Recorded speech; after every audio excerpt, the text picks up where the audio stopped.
Em nome de Jesus.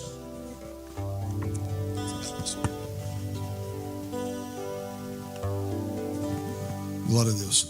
Paz do Senhor, igreja. Cauê aqui para mim tá excelente. Glória a Deus. Deus abençoe os irmãos. Aproveitar que os irmãos estão em pé. Vamos abrir nossas Bíblias no livro de Mateus, no capítulo 24. Evangelho de Mateus 24. Glória a Deus. O Lucas, se quiser colocar já a capa do slide, pode colocar. Deixa eu ver como é que vai ficar. Mateus 24. Glória a Deus. E o versículo 15.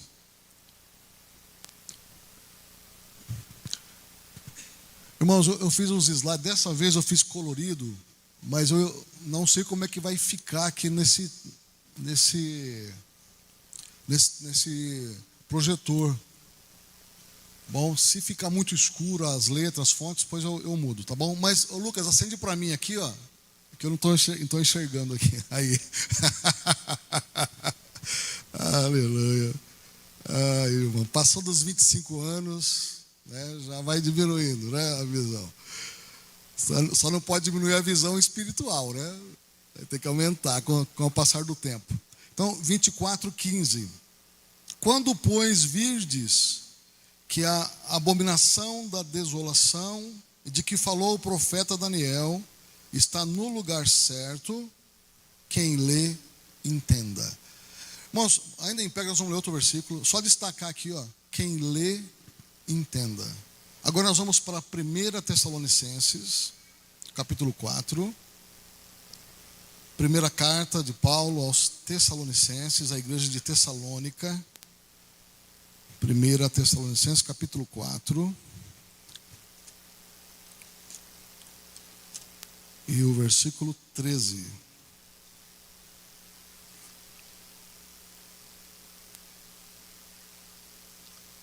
Capítulo 4, versículo 13. Amém? Encontraram?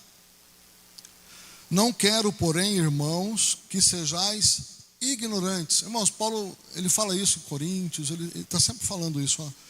Não quero, porém, irmãos, que sejais ignorantes. Ignorante, irmão, né? No nosso linguajar popular, no Brasil, ignorante é a pessoa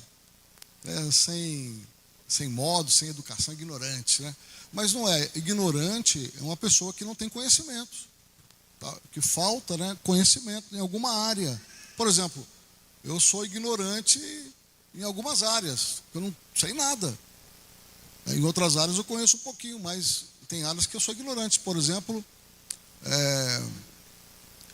a área de medicina, sou ignorante. Então é isso que Paulo está dizendo, ignorante no sentido de não ter conhecimento. Então, o que Paulo está dizendo?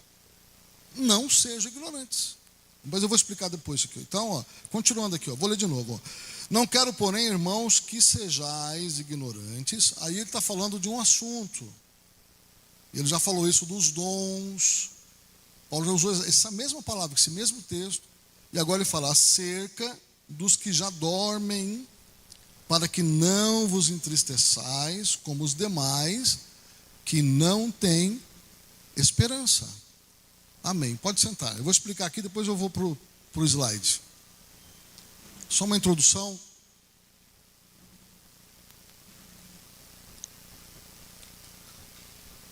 Mateus, quando Jesus, lá no Sermão do Monte, quando ele vai falar a respeito do fim, aí ele diz, né, da abominação, da desolação, de que tinha falado o profeta Daniel. Aí Jesus, ele dá um alerta para a igreja. Quem lê, entenda.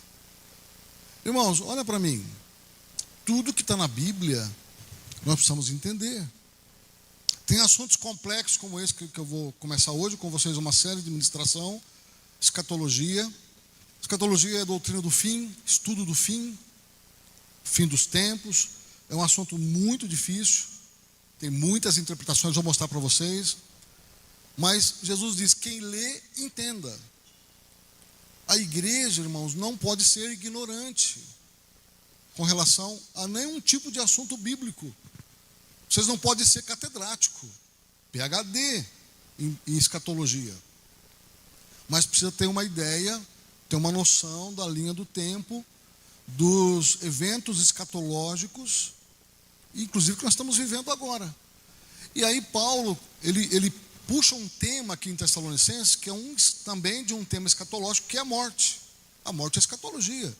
O que acontece depois? O que é a morte? Para onde vai? A pessoa que morreu vai para onde? Então isso está dentro da escatologia. E aí Paulo diz que nós não podemos ser ignorantes a respeito desse tema, para que a gente não sofra de esperança. Que as pessoas ignorantes, eles não têm esperança. Olha o que ele diz, ó. Não quero, porém, irmãos, que sejais ignorantes acerca dos que já dormem, para que não vos entristeçais, como os demais, que não têm esperança. Irmãos, o conhecimento bíblico nos dá lastro, é como se fosse, e a esperança é como o escritor dos Hebreus, ele compara a esperança, ele faz uma analogia como uma âncora firme e segura da alma, chamado de âncora da alma. A esperança, como nossa vida é um navio, e quando às vezes bate uma tempestade, levanta um mau tempo, aí quando os navios estão acometidos de maus tempos, ondas severas, então lança a âncora, aí a âncora vai até no fundo e segura. Então, aquele navio, se deixar solto ao sabor da onda, do vento, joga para as pedras, se estiver próximo do litoral, quebra a nau. É um perigo ser pego numa tempestade, porque as ondas vai levando para a praia, e se tiver lugar de rocha, vai quebrar. Como aconteceu, nós temos uma história dessa em Atos. Um naufrágio que o navio quebrou todo. Então, quando aí as ondas batem, lança-se a âncora da alma, que é a esperança. Então a gente não vai ser quebrado na praia, nosso navio não vai ser levado pelas ondas, não vai afundar. Então nós precisamos de esperança. Mas para ter esperança é preciso conhecimento. Sem conhecimento, aí Oséias 4:6 é um texto clássico que a gente conhece. Sem conhecimento, o povo perece. Por exemplo, irmãos, eu estava de novo revendo aqui a questão escatológica. Esse aqui é um tema que eu estudo desde adolescente. Uma coisa assim fascinante, Eu mergulhei nesse tema de escatologia desde menino. Já até dei seminário pelas igrejas, passei pelas igrejas. E uma coisa interessante, irmãos, que aconteceu, Eu passei em muitas igrejas. Naquela época foi em 2010, se não me engano. Fiquei o ano todo fazendo isso. E eu vi muitas pessoas se convertendo, muitas pessoas se reconciliando, porque é um tema, isso naquela época, irmãos, 2010, já era atual, imagina hoje. Então, nós vamos falar de geopolítica durante todo esse tempo que nós vamos tratar aqui. Vamos pegar também assuntos que estão acontecendo agora, na atualidade, para ver, irmãos, que a Bíblia é um livro sobrenatural, é um livro que veio de Deus.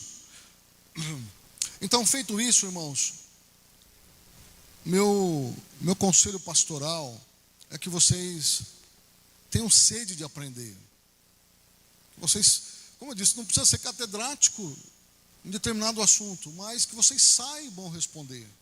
Vocês saibam ler a Bíblia e ter noção do que estão lendo. E que Apocalipse não seja um livro que você não tem noção nenhuma do que está acontecendo.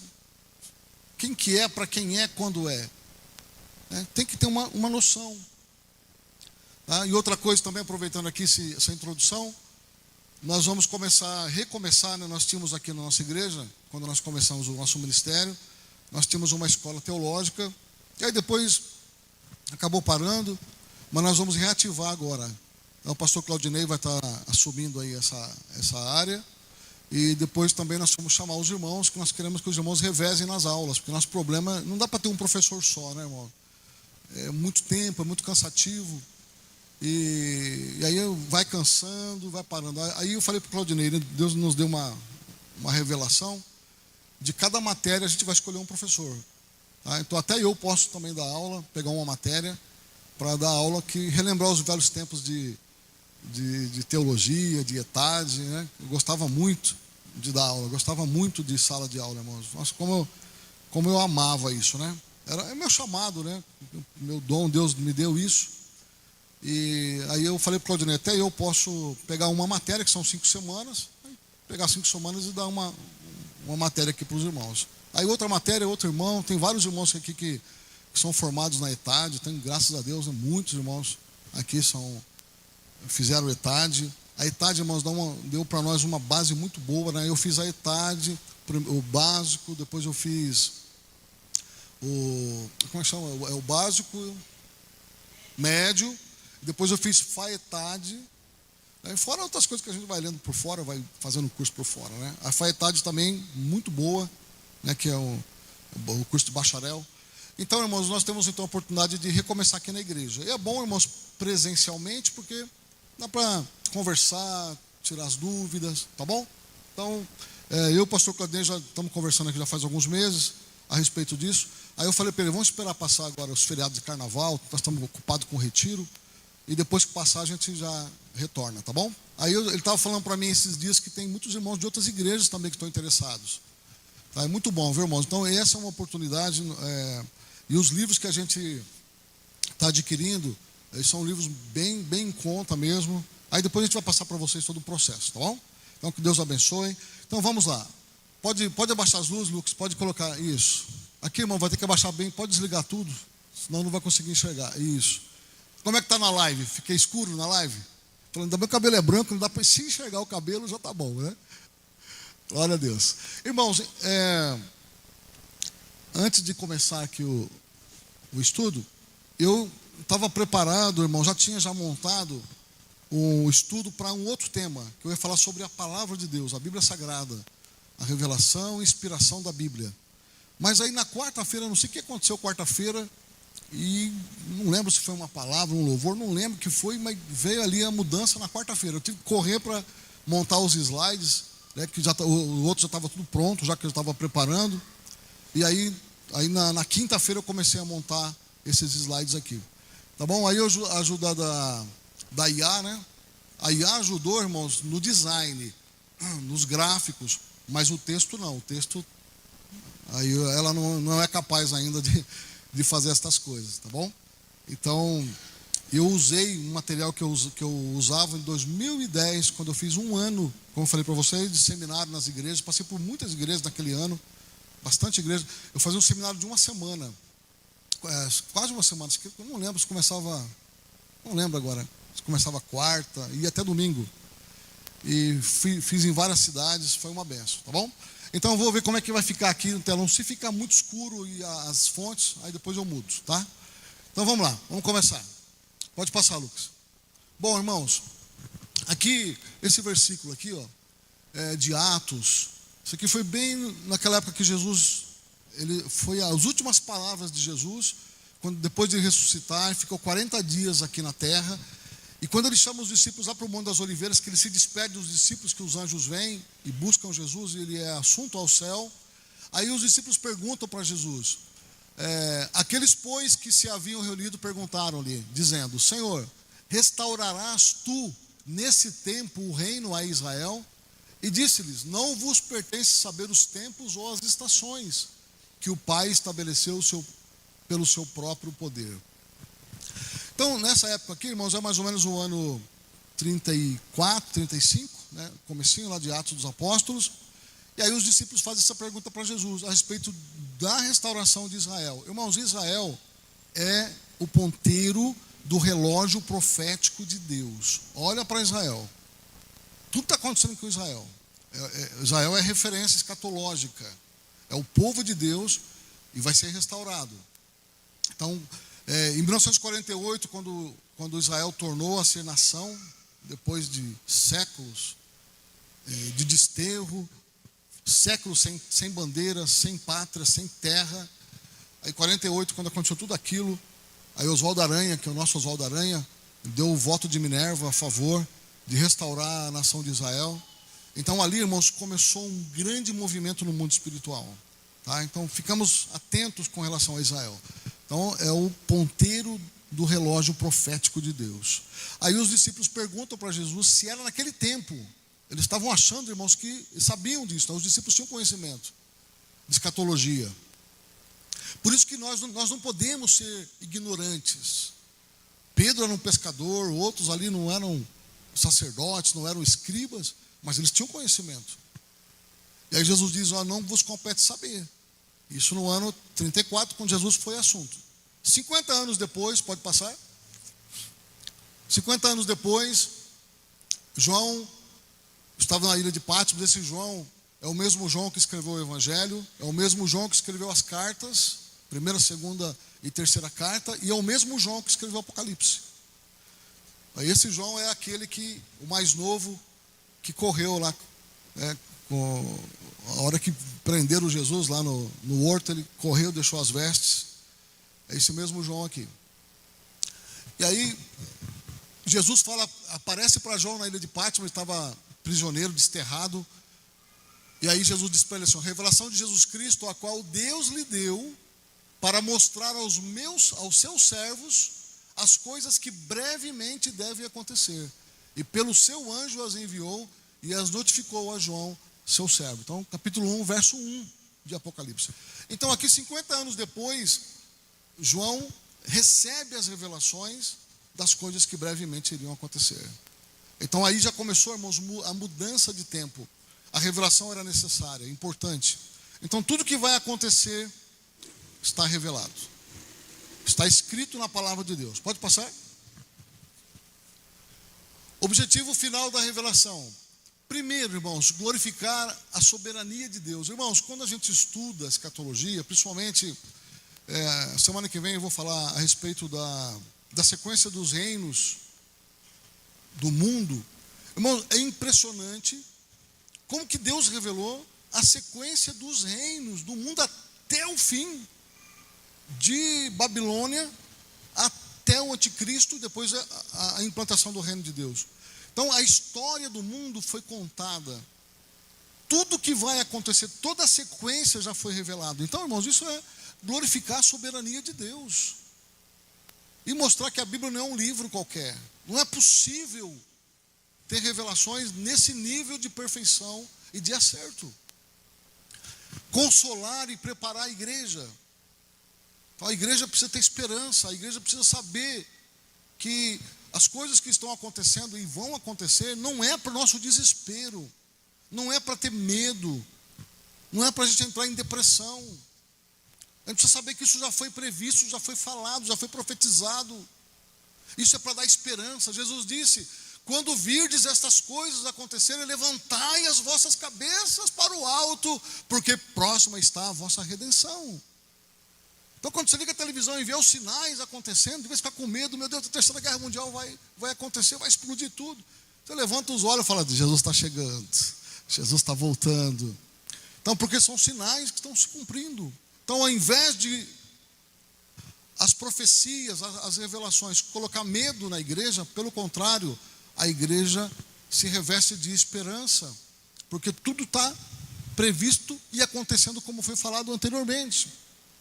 E depois, irmãos, qual que é o objetivo desse estudo? Alertar o mundo sobre o juízo vindouro. Aí, irmãos, olha para mim, que é uma coisa importante que eu vou falar para vocês. Presta atenção que eu vou falar para vocês aqui, uma palavra bem pastoral mesmo.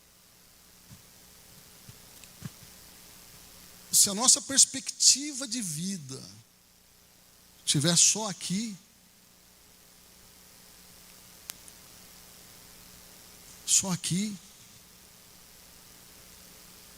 a gente não tiver, irmãos, uma perspectiva da vida eterna, a gente não tiver com os olhos levantados para os céus, como Jesus disse, mas tiver com os olhos baixos, os olhos abaixados para as coisas terrenas, aí se as coisas não estão certo como a gente quer, a gente já desanima da fé. Se as coisas não vão do jeito que a gente imagina, que espera, aí a gente já fica desanimado da fé. Aí já não tem mais aquela alegria de ir para a igreja, não tem mais aquela alegria de cultuar, perde aquela alegria de orar, de ler a Bíblia, não tem mais aquela vontade de ler a Bíblia. porque as coisas não estão saindo do jeito que a gente imagina.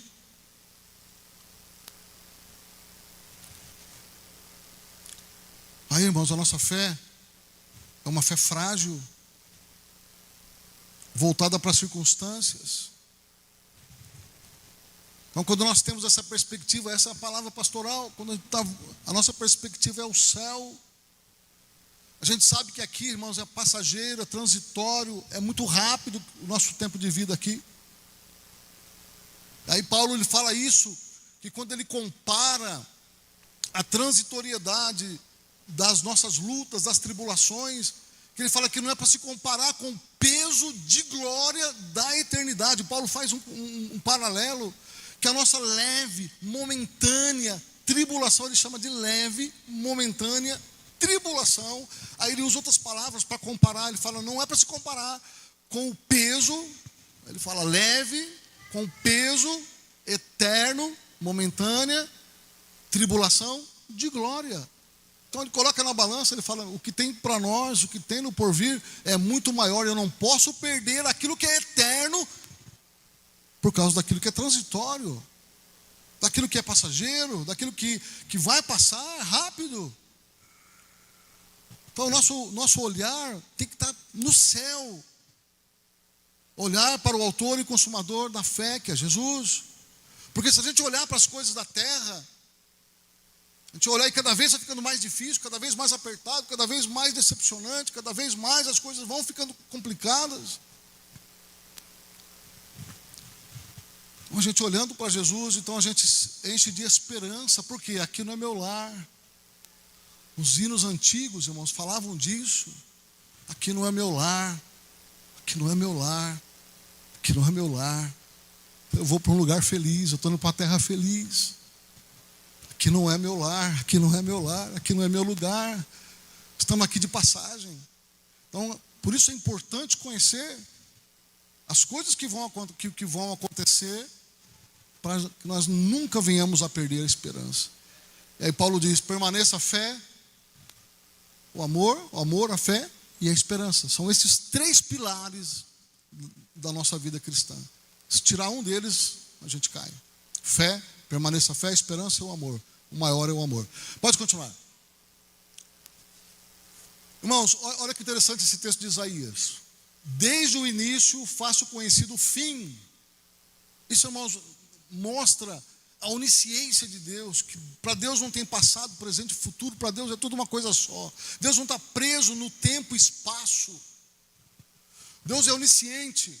Ele fala aqui, tem outra tradução, diz que ele anuncia o fim desde o princípio. Ou seja, Deus não precisa esperar passar tudo para conhecer como que vai terminar.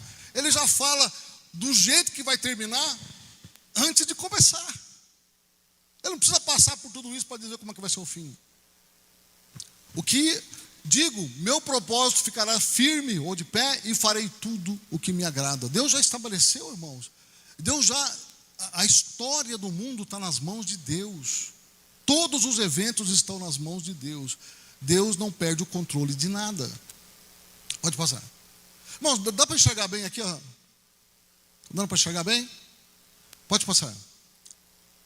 A palavra profética aqui, Deus é o controle da história. De um só fez ele todos os povos, para que povoassem toda a terra, tendo determinado os tempos anteriormente estabelecidos e os lugares exatos em que deveriam habitar. Olha, irmão, Deus já estabeleceu tudo. Os tempos já estão estabelecidos.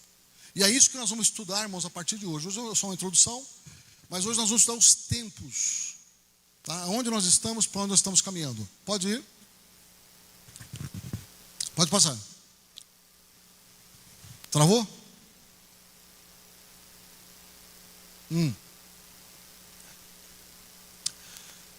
Bem-aventurado, olha aqui, irmãos. Apocalipse, ó, bem-aventurado aquele que lê e os que ouvem as palavras desta profecia e guardam as coisas que nela estão escritas, porque o tempo está próximo. Isso aqui, irmãos, palavra de João, revelada ao apóstolo João, em 96 da nossa era cristã. Nós estamos em 2026. Se lá atrás ele falava o tempo está próximo, você imagina agora. Quando a igreja recebeu o livro de Apocalipse, que foi espalhado pelas igrejas naquele tempo, as igrejas achavam que Jesus já ia voltar já. E Pedro depois ele fala, ainda que alguns tenham por tardia a volta de Cristo final, só que Deus é longânimo, Ele vai dando tempo, irmãos, para que haja arrependimento. Por quê? Porque quando fechar a porta da graça, que eu vou mostrar para vocês, a era que nós estamos vivendo, a gente fica querendo logo que Jesus volte, Jesus volte, Jesus volte. Mas, irmão, na hora que fechar a porta, vai perecer milhares e milhares e milhares e bilhões de pessoas. Assim como Noé, quando ele fechou a arca, colocou os animais, a arca foi fechada por fora, todos pereceram. Então nós oramos, Maranata, nós queremos, vem Senhor Jesus, Maranata. Mas Deus é longânimo, porque se Deus não fosse longânimo e fosse estendendo esse prazo, muitas pessoas vão perecer. Depois nós vamos ver, irmãos, juízo final, lago de fogo. Os irmãos vão ver que a coisa é muito grave, muito séria. Não dá para trocar, irmãos, a nossa fé por qualquer tipo de tribulação aqui, abandonar a fé e depois passar a eternidade no lago de fogo. Não dá. Não dá para trocar, irmãos, prazeres mundanos, carnais, e depois passar a eternidade no lago de fogo. As pessoas que não conhecem, ainda que não conhecem. Mas e quem conhece? E quem sabe? Então não dá para trocar. Então, por pior que seja a situação, por mais difícil que seja a prova, a luta, temos que ficar firme. Pode passar. Olha só, continuando ainda, olha, ele revela o profundo e o escondido, conhece o que está em trevas e com ele mora a luz. Deus revelou, no caso aqui de Daniel, Deus revelou para ele o futuro do mundo, a sequência dos impérios. A semana que vem a gente vai ver sobre isso. O sonho de Nabucodonosor e depois o sonho de Daniel. Pode passar? Olha aqui, irmãos, agora a palavra de Pedro. E temos muito firme a palavra dos profetas, a qual bem fazeis em estar atentos, como uma luz que alumia em lugar seguro, até que o dia amanheça e a estrela da alva apareça em vossos corações. Sabendo primeiramente isto, que nenhuma profecia da Escritura é de particular interpretação, porque a profecia nunca foi produzida por vontade de homem algum, mas os homens santos de Deus falaram, inspirados pelo Espírito Santo. Então, irmãos, primeiro, tudo que está escrito aqui é de inspiração divina. Homens santos, profetas escreveram, cerca de 40 homens santos, por 16 séculos foi produzido esse livro. Então Pedro diz que tudo que está escrito aqui foi de inspiração para homens santos que não tiveram sua própria interpretação, mas eles falaram, escreveram de acordo com aquilo que eles ouviram. Então a Bíblia é um livro sagrado. Então fica atento ao que ele diz na primeira parte, fica atento ao que está escrito aqui, como uma luz, até que seja o dia. Tá? Vivemos em trevas e temos a Bíblia como uma luz. Sigamos essa luz até que seja o dia perfeito. Enquanto isso, o mundo está em trevas. A única luz que tem é a palavra de Deus. Olha lá, Deus revela o profundo escondido, revela os acontecimentos do fim desde o princípio, já vi. Revela o futuro por meio de seus profetas, Amós 3,7, a importância das profecias, que é 2 Pedro. Pode passar? Isso, agora, irmãos, vamos entrar um pouquinho aqui. Eu peço para os irmãos, me perdoe se eu falar de coisa aqui, irmão, muito teórica, né, assim, coisa de sala de aula. Mas eu acho importante vocês saberem disso, como eu falei desde o início, né? É importante vocês saberem. Porque às vezes os irmãos ficam esperando aquela pregação e tal. Mas é interessante, irmãos, entender como que a Bíblia é interpretada. Aí eu fiz aqui esse gráfico, né, para vocês. Então, primeiro, a interpretação bíblica, que é chamada de hermenêutica, a interpretação bíblica. Primeiro, precisa entender qual que é o tempo daquele assunto, ou daquela passagem. Se ele é passado, presente ou futuro. Se é uma coisa que já aconteceu, se é uma coisa que está acontecendo, ou se é uma coisa que vai acontecer. E a Bíblia, irmãos, ela é um livro muito misterioso, não é fácil entender mesmo a Bíblia. Às vezes tem assunto que ela começa no presente, daqui a pouco ela vai para o futuro. Ou ela, do presente ela vai para o passado. Por exemplo, Isaías 14, quando está falando do rei de Tiro, Ezequiel 28, que é uma passagem correlata, está falando do rei de Tiro, que era do presente. Aí começa a falar coisas do rei de Tiro que não podia ser do presente, era uma coisa do passado. E o mais difícil, do passado espiritual, de um tempo que nem era da terra. Começa a falar que ele andava nas pedras afogueadas no templo de Deus. Não existia isso aqui. E aí depois ela vai para o futuro, quando fala que esse príncipe vai ser destruído, vai ser jogado, vai ser lançado num abismo. Então, na mesma passagem, está ali presente, começando a falar do rei do Tiro, já está falando do passado remoto, espiritual, e já está falando também do futuro. Então, precisa entender o tempo que a Bíblia está falando. Qual que é o tempo?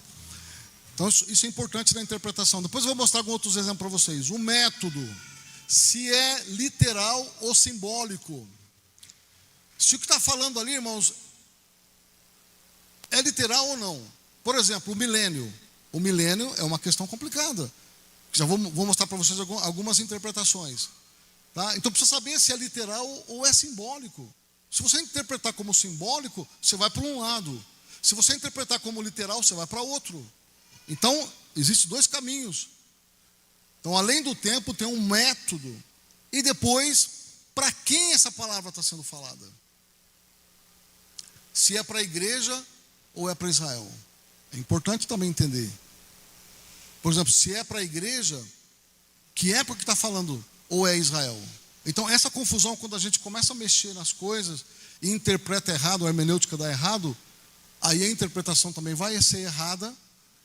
Irmãos, também não é uma coisa assim tão grave que não vai mexer com a nossa fé. Não vai mudar se eu sou salvo ou não, porque eu estou interpretando essa passagem bíblica como Israel ou como a igreja. Só, irmãos, que existem alguns pontos na Bíblia que a gente precisa analisar para a gente saber exatamente, não ficar perdido com interpretações aí que não são corretas. Está revelado, é para a gente entender. Tá bom? Pode passar.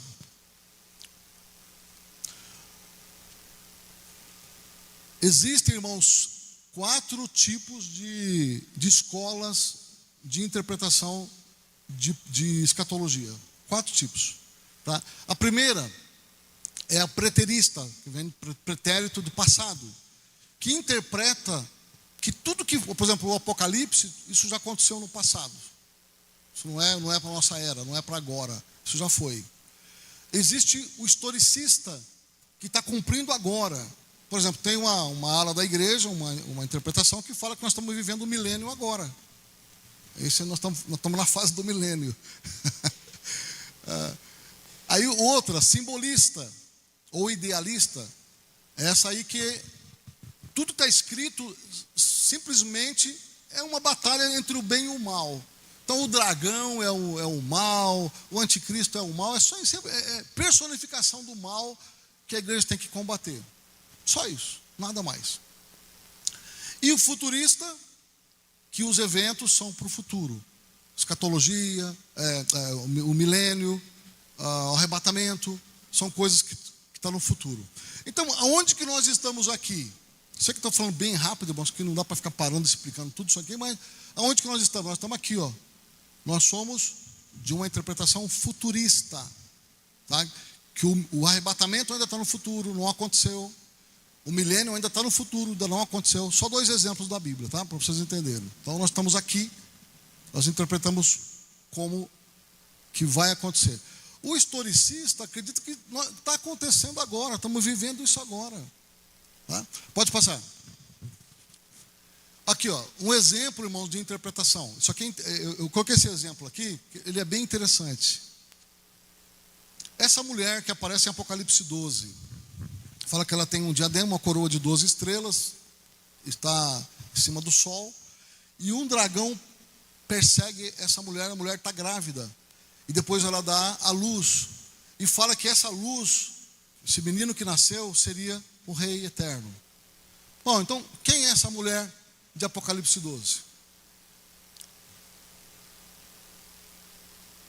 a área da interpretação que diz que essa mulher é a igreja,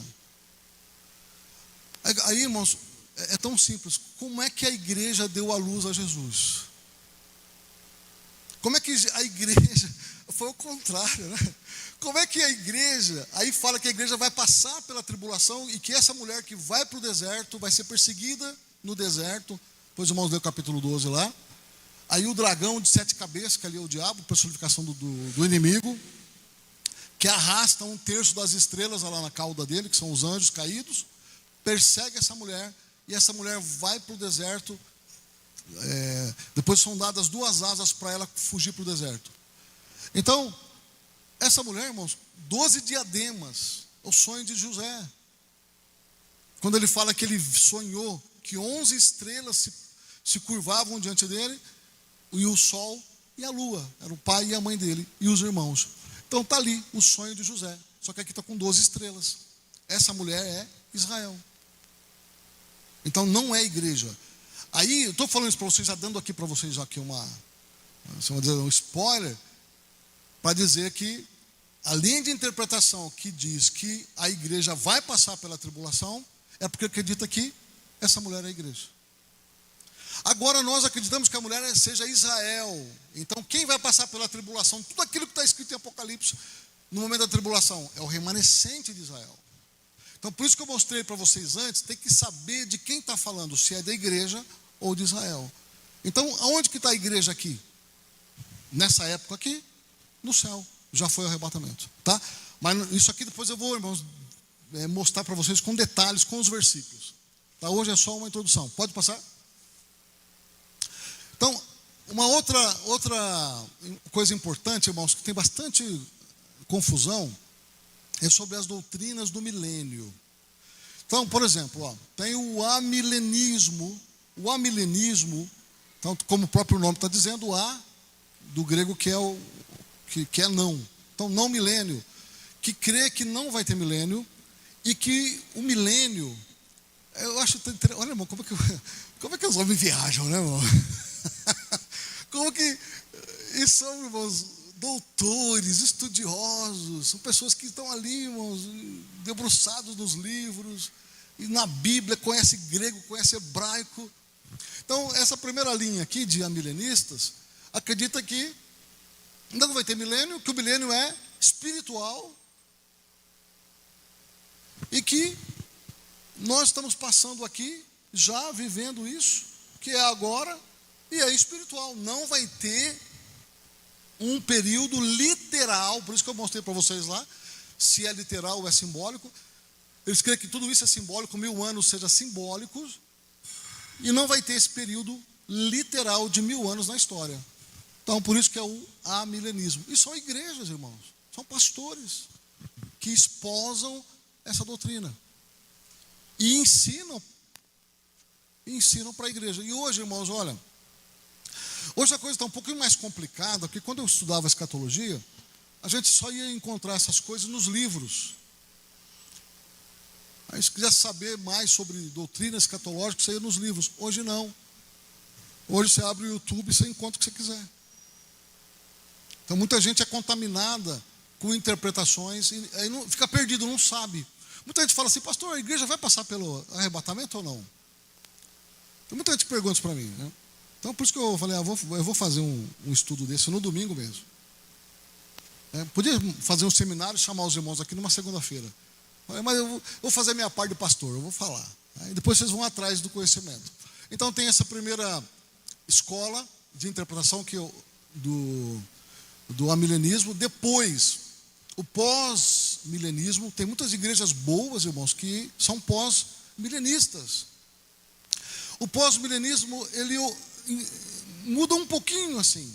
Ele acredita que vai ter um milênio, só que a igreja já está vivendo a época do milênio. E que a igreja, ela vai trabalhar e vai evangelizar um mundo que chama-se um processo de cristianização.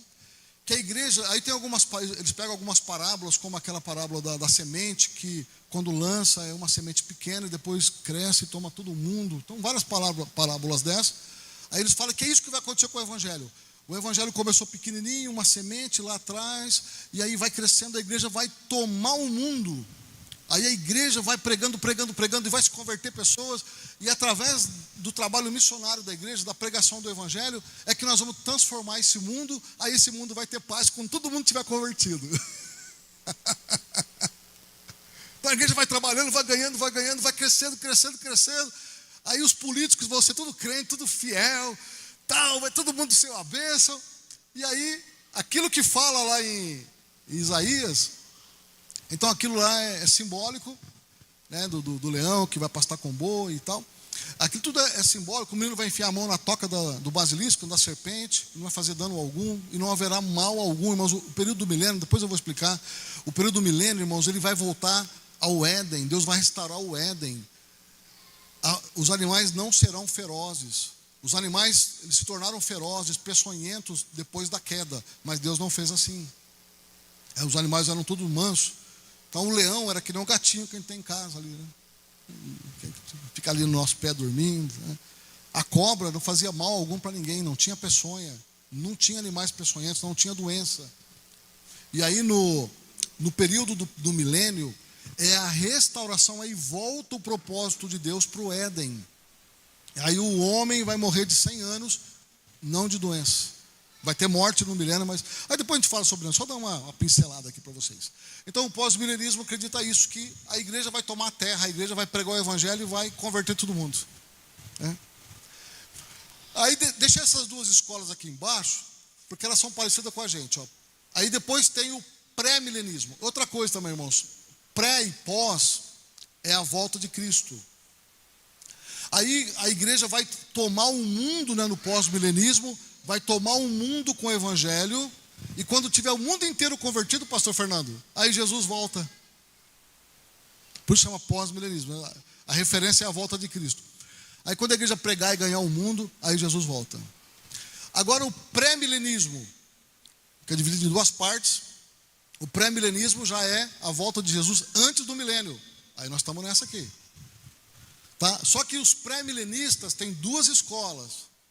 A primeira escola é histórico, que acredita que a igreja vai passar pela tribulação. Então é esse pré-milenismo que Jesus volta antes do milênio. Mas antes do milênio tem a tribulação de 7 anos, e a igreja vai passar pela tribulação. E depois, dentro do pré-milenismo ainda, com uma outra vertente, que Jesus volta antes do milênio, o arrebatamento é antes do milênio. Aí diz que a igreja é arrebatada antes da tribulação. Aí é nessa que nós estamos aqui. Então, irmãos, nós somos futuristas, pré-milenistas e pré-tribulacionistas. Nós acreditamos que Jesus volta antes de tudo isso. Mas fica tranquilos que depois eu vou passando os versículos para vocês, tá bom? Então vamos passar. Olha aqui, nós somos, irmãos, dispensacionalistas. Aliás, a maioria das igrejas pentecostais, talvez quase 100% das igrejas pentecostais, são dispensacionalistas. Nós cremos nisso aqui, ó, nas 7 dispensações. A primeira dispensação é da inocência, do Éden. Ali era uma era, é um tempo. Esse tempo durou até o pecado, que já entrou o segundo momento, a segunda era, que é a era da consciência, ou a dispensação da consciência. Aí quando o homem deixou de ser inocente, por causa do pecado, ele teve consciência. E aí, o terceiro período é quando o homem já tem um governo humano. Ele começa a construir as cidades, a referência ali é a Torre de Babel. Quando o homem desobedece a Deus, ele começa agora a governar por conta própria. E isso vai até a chamada de Abraão, esse período. Aí quando Deus chama Abraão, ali começa um outro período. Então Deus está começando ali, inicia com Abraão a chamada do patriarca. Ali Deus começa, é o início de um povo, que é o povo de Israel. Por isso, irmãos, Israel é o ponteiro do relógio de Deus. E por isso, irmãos, Israel existe até hoje. Qualquer nação, qualquer povo do mundo que perdesse a sua terra, a sua língua, que fosse espalhado pelos 4 cantos da terra, já teria perdido sua identidade. Por exemplo, irmãos, olha, não vai longe, ó. A Renata é filha de português. O pai dela veio para o Brasil com 16 anos, né, Renata? É isso? 18 anos. Ela tem ainda uns requisitos do sotaque do pai dela. Você pode ver que ela fala ainda algumas palavrinhas assim, meio arrastada, meio cantando, né? É lembrança do pai. E a Renata, uma geração depois, não tem nada de portuguesa, né? Tem só um sotaquinho que a gente sabe, né? Mas assim, ela é 100% brasileira. Perdeu os costumes, perdeu o parentesco, sabe que tem parentes lá, os tios, primos, mas bem longe, não tem muito contato.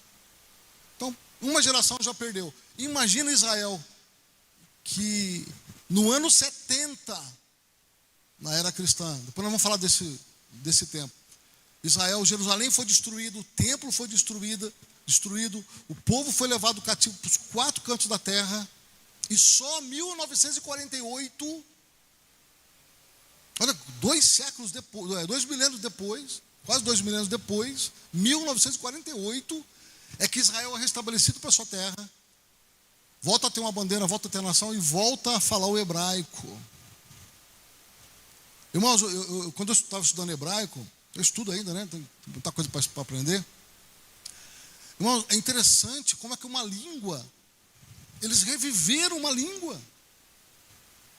Porque eram judeus do mundo inteiro, eles falavam a língua onde eles estavam. Mas eles preservaram, por quase 2000 anos, eles preservaram a língua hebraica. E como que foi restaurada essa língua? Quando eles voltaram para Israel em 1948, como é que eles começaram a falar o hebraico, ensinar o hebraico para as crianças? Olha, irmão, quem que fala latim hoje?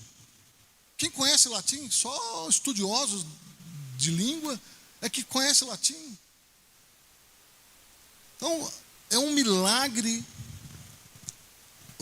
a história de Israel, tudo que acontece com Israel, irmãos, é um milagre, até a preservação da língua. Mas isso, irmãos, é um outro capítulo interessante. Por quê? Aqui vem um parênteses aqui para as famílias. Porque toda semana Israel tinha um culto doméstico. Todo sábado. Parava de trabalhar, parava tudo, juntava a família para cantar, para adorar e falar das coisas de Deus para os filhos. Um menino de 12 anos, quando ele chega nos 12 anos, que vai passar para a idade para frequentar a sinagoga, que até os 12 não frequenta a sinagoga, e a menina 13, com 12 anos, o menino ele passa por uma sabatina pelo rabino e ele tem que saber de cor as 613 leis da Torá. Eles vão amarrando aqui os filactérios, aquelas tiras de couro, e eles vão desamarrando e falando, e recitando a Torá. Com 12 anos o menino tem que saber as 613 leis de cor. De cor. Todo sábado a educação deles é primazia. Eu tive em Israel, irmãos, no ano 2012. Aí eu cheguei em Jerusalém numa sexta-feira, e no sábado foi no Shabá. Cheguei no sábado e eu fiz questão de entrar nos elevadores. Lá no hotel que eu fiquei, tinha 2 elevadores, um para judeus, para o sábado, e outro para hóspedes. Aí eu entrei, irmãos, no elevador do judeu para ver, né? Irmãos, o elevador já é programado para ir parando de andar e andar. Não lembro quantos andares tinha. Porque o judeu não pode nem apertar o número lá, a tecla do andar que ele quer. Aí no outro elevador que é para hóspede, aí tem normal, funciona normal. Vou lá para o 10º, vou lá para o 8º. Tal. Esse não, se você quer ir para o 8º, você vai ter que ir parando. 1, 2, 3, 4. Porque não podia ter o trabalho de apertar a tecla. E eu vi, irmãos, lá no hotel, famílias se reunindo, além da mesa, cantando, lendo a Torá. Eu tinha um lugar lá que eles estavam reunindo, eu, curioso, né? Eu ficava ali por perto, só olhando, né? Os judeus ali, irmão, bem sério, com bastante devoção, bastante temor, recitando a Torá, cantando os hinos ali do sábado. Então é isso que manteve Israel unido e preservou a identidade de um povo por tanto tempo fora da sua terra. E aí, quando junta esses judeus, vem espalhado, isso é uma profecia de Isaías, vem espalhado de todos os cantos da terra, e Deus reúne eles de volta, eles são um povo só. Eles não foram absorvidos pela cultura dos países onde eles estavam. Eles eram judeus aonde eles estiveram. Continuaram judeus, preservaram a identidade. Irmãos, é lindo a história de Israel. Muito interessante. Então, aí o governo patriarcal, aí os patriarcas foram até Moisés, quando o povo sai do Egito, começa uma nova era, que é a era da lei, o tempo da lei, a dispensação da lei, e essa lei durou até Jesus. E nós estamos exatamente aqui, eu diria, irmãos, que nós estamos aqui, ó, já bem no finzinho aqui, ó, da graça, já passando para outra era. Então já está fechando aqui esse tempo de graça. Então nós somos dispensacionalistas. Pode passar. Bom, depois se alguém quiser mais a respeito disso, manda mensagem para mim, tá? Não tem como parar, não é numa sala de aula que pergunta, para. Se for parar para responder, eu vou ficar um ano falando disso aqui, né? Então depois manda pergunta, eu mando material para vocês, tá? Então, qual que é a linha de interpretação desse estudo? Futurista, pré-tribulacionista, pré-milenista, dispensacionalista. Pronto. Isso aqui é o nome técnico. Tá bom? Vamos passar. Irmãos, eu já li alguns textos no início, né, a respeito de que nós devemos conhecer as Escrituras. Quem lê, entenda. A ignorância, ela é uma maldição. Em momento nenhum a Bíblia quer que a gente seja ignorante. A Bíblia manda ler, entender, compreender. Aqui eu peguei 3 textos para mostrar, irmãos, os problemas de se desviar da verdade, ó. Os quais se desviaram da verdade dizendo que a ressurreição era já feita. Olha aí. Vocês acharam que isso aqui é coisa nova? Lá no primeiro século, no tempo de Paulo, já estavam falando, não, a ressurreição já foi. Já aconteceu. Ou seja, é importante colocar os eventos escatológicos no tempo certo. Porque no caso daquele ali, ó, que a ressurreição já foi, o que estavam fazendo? Pervertendo a fé de alguns. Então, quando eu mostrei lá o infográfico lá do tempo, né, se é passado, presente e futuro.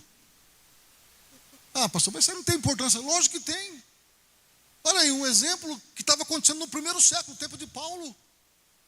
Se a ressurreição está no passado, não tem mais ressurreição, aconteceu que a igreja estava se pervertendo. Então é importante entender que o evento escatológico, que tempo que ele vai ser, para que tempo e para quem vai ser. Ora, além da ressurreição, ainda tem, olha, ó, ora, se prega que Cristo ressuscitou dentre os mortos, como dizem alguns entre vós que não há ressurreição. Então aqui, irmão, nós temos aqui 2 heresias. Paulo tem que combater. A primeira heresia é que a ressurreição existe, mas já foi. A segunda heresia, não tem ressurreição. Não existe ressurreição. No momento, num abrir e fechar de olhos, ante a última trombeta, porque a trombeta soará e os mortos ressuscitarão incorruptíveis e nós seremos transformados. Então, irmãos, tem 2 capítulos de 1 Coríntios dedicados à ressurreição. Paulo explica tudo certinho como é que é a ressurreição. Ele perde um tempo ali explicando, ele vai, na semente tem que morrer para brotar Então ele vai longe. Então, por quê? Porque tinha uma doutrina falsa na igreja, primeiro, que já tinha acontecido, e segundo, que não tinha ressurreição. Então, isso é sério. Pode passar.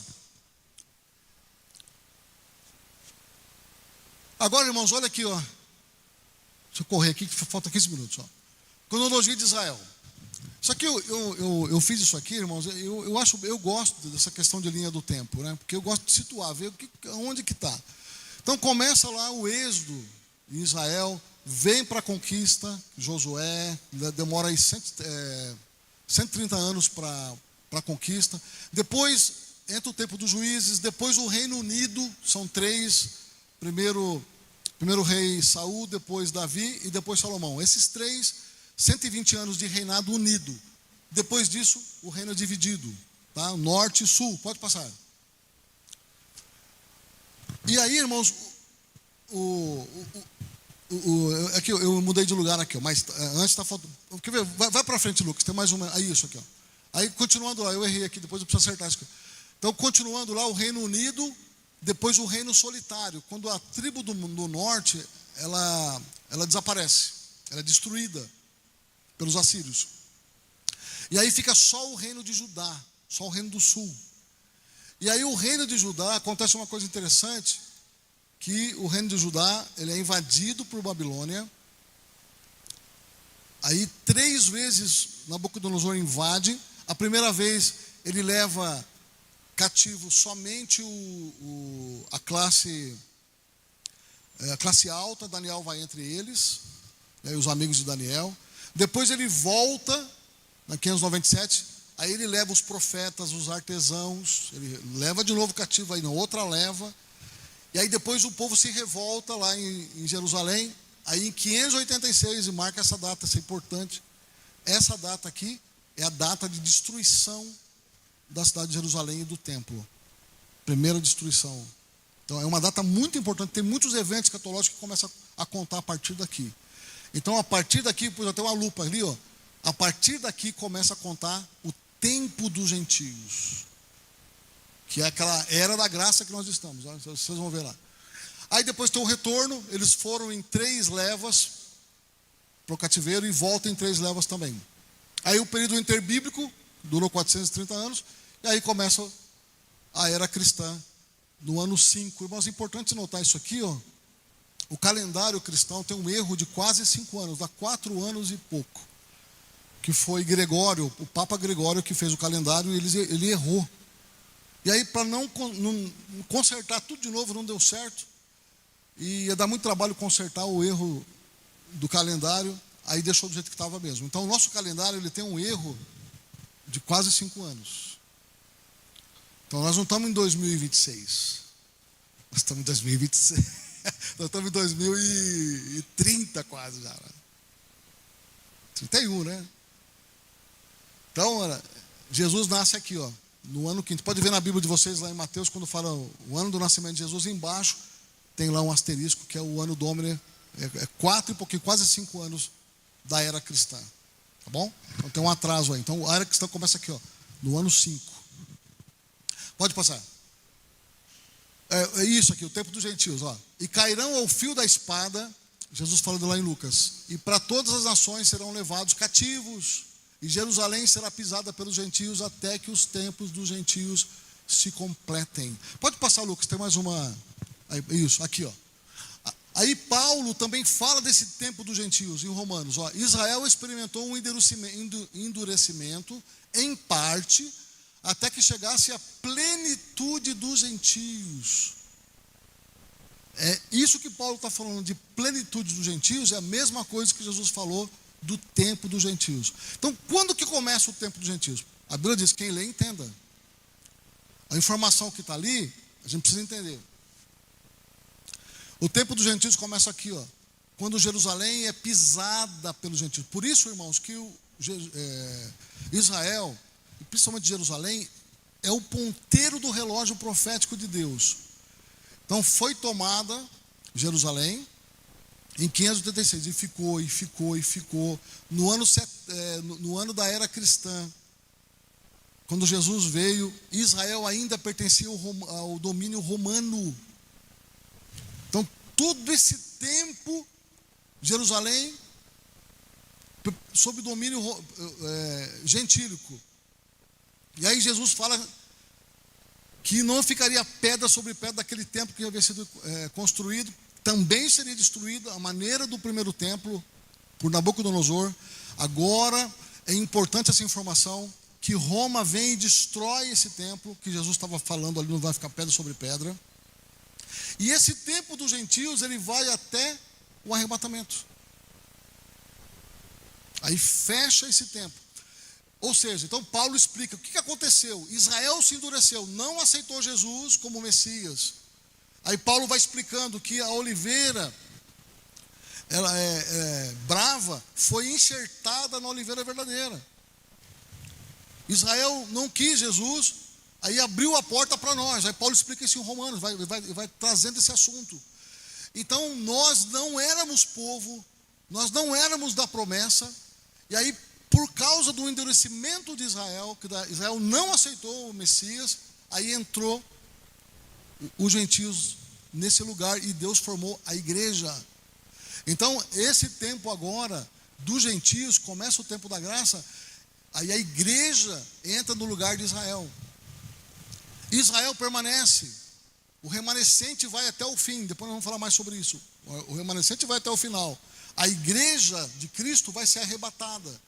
Depois eu vou falar por que a igreja não vai passar pela tribulação e mostrar os versículos. Então esse tempo aqui, irmãos, um tempo profético. Essa aqui é uma escala profética. E a hora que isso aqui terminar, o tempo dos gentios terminar com o arrebatamento da igreja, aí desencadeia tudo que está no Apocalipse. Vamos continuar. Aí, daqui finaliza o juízo final.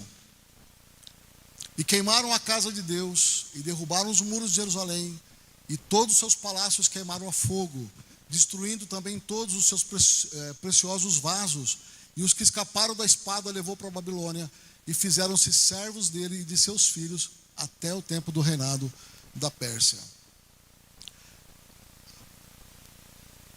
Israel, irmãos, tinha o templo como sagrado. Eles achavam que eles tinham o templo de Deus ali, nada de mal poderia acontecer com eles.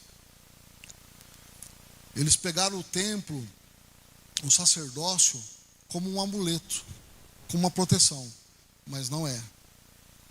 Deus avisou muitas vezes: não adianta vocês estarem fazendo as coisas na igreja, no templo, fazendo os cultos, os sacrifícios, mas não forem honestos, não falar a verdade um com o seu próximo, não adorar outros ídolos,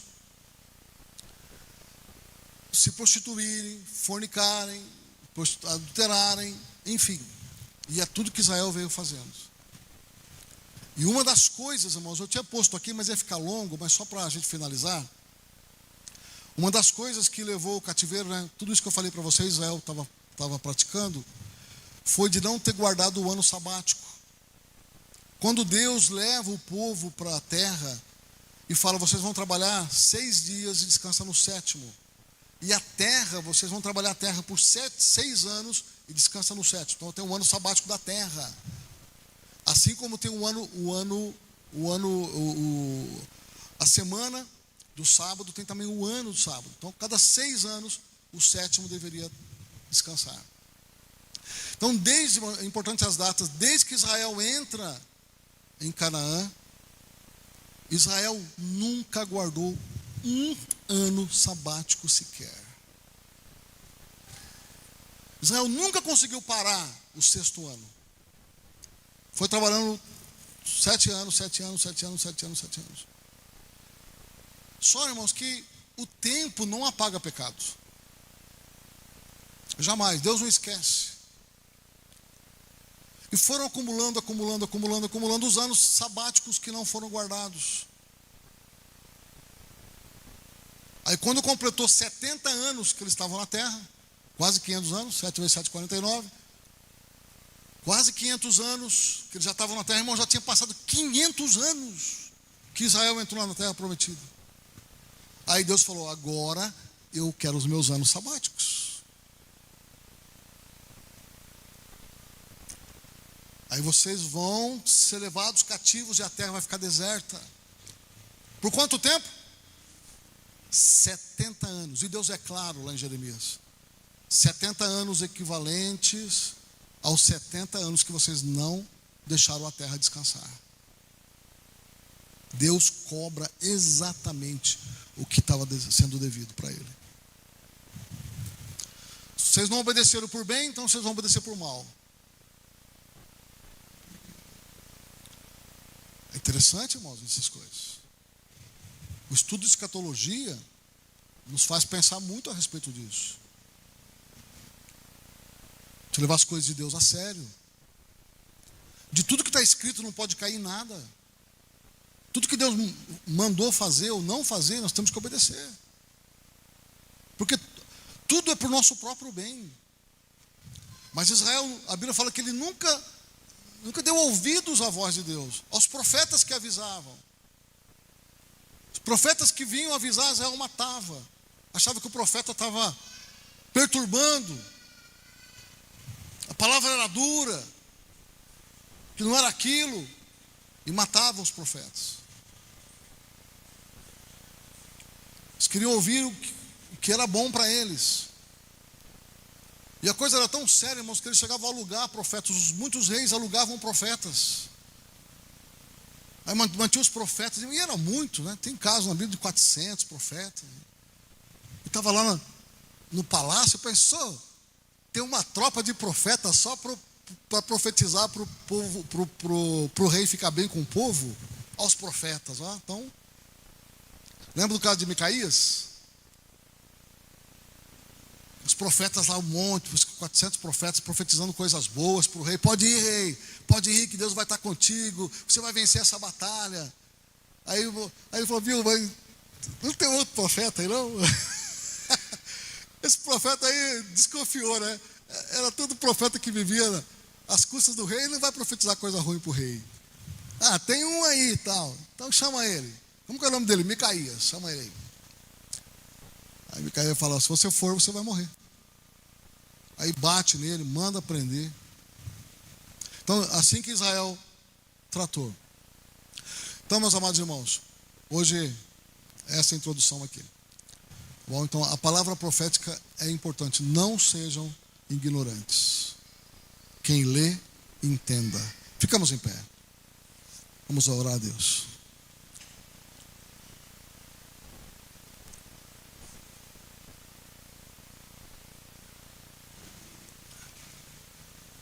Semana que vem, se Deus quiser, eu já vou começar a contar a partir do sonho de Nabucodonosor e de Daniel. Aí nesse sonho tem muita coisa revelada nele. E na visão de Daniel também. E isso tudo, irmãos, é para nossa esperança. Vamos orar. Senhor, meu Deus, eu te louvo, te agradeço. Senhor, pelo estudo da tua palavra revelada, para que nós tenhamos esperança. Peço a tua graça sobre a tua igreja. Peço, Senhor, que o teu povo seja edificado. Que nós tenhamos, ó Deus, a esperança, que a nossa vida não é aqui. Que, Senhor, as circunstâncias não podem roubar a nossa fé. Nós temos que olhar para o futuro, olhar para a tua volta, aguardar, Senhor, o arrebatamento da igreja, a vida eterna. Eu te peço, Senhor, que esta igreja seja uma igreja forte, seja uma igreja revestida, meu Deus, da tua graça. Que o teu Espírito Santo venha, Senhor, nos iluminar, nos conduzir. Que seja uma igreja, meu Deus, seja vacinada contra as coisas desse mundo. E que possamos viver aqui nessa terra, Senhor, nosso dia a dia, sempre olhando para os céus, tendo a esperança da vida eterna. Assim eu te peço a tua graça, Senhor. Nós estamos passando por momentos difíceis, são os momentos mais difíceis que a igreja tem passado, meu Deus. São tempos de apostasia, são tempos, meu Deus, dificílimos, de muitas heresias. Mas eu te peço, nos livra, nos guarda, nos protege e nos dá a tua palavra como teu escudo, Senhor, para que nós possamos atravessar, Senhor, esse tempo difícil, Senhor, sempre com os olhares em ti. Para a tua glória e para a tua honra, proteja as nossas famílias, guarda o nosso povo, Senhor. Assim como o Senhor guardou Israel das pragas do Egito, assim também guarda-nos, meu Deus, das pragas que já estão acontecendo nesse mundo. Que a tua misericórdia e graça esteja com o teu povo, em nome do Senhor Jesus. E que a graça do Senhor Jesus Cristo, o grande amor de Deus e a doce comunhão do seu Espírito esteja com todos nós aqui, daqui para frente, em nome do Senhor Jesus. Amém. Glória a Deus. Deus abençoe, irmãos.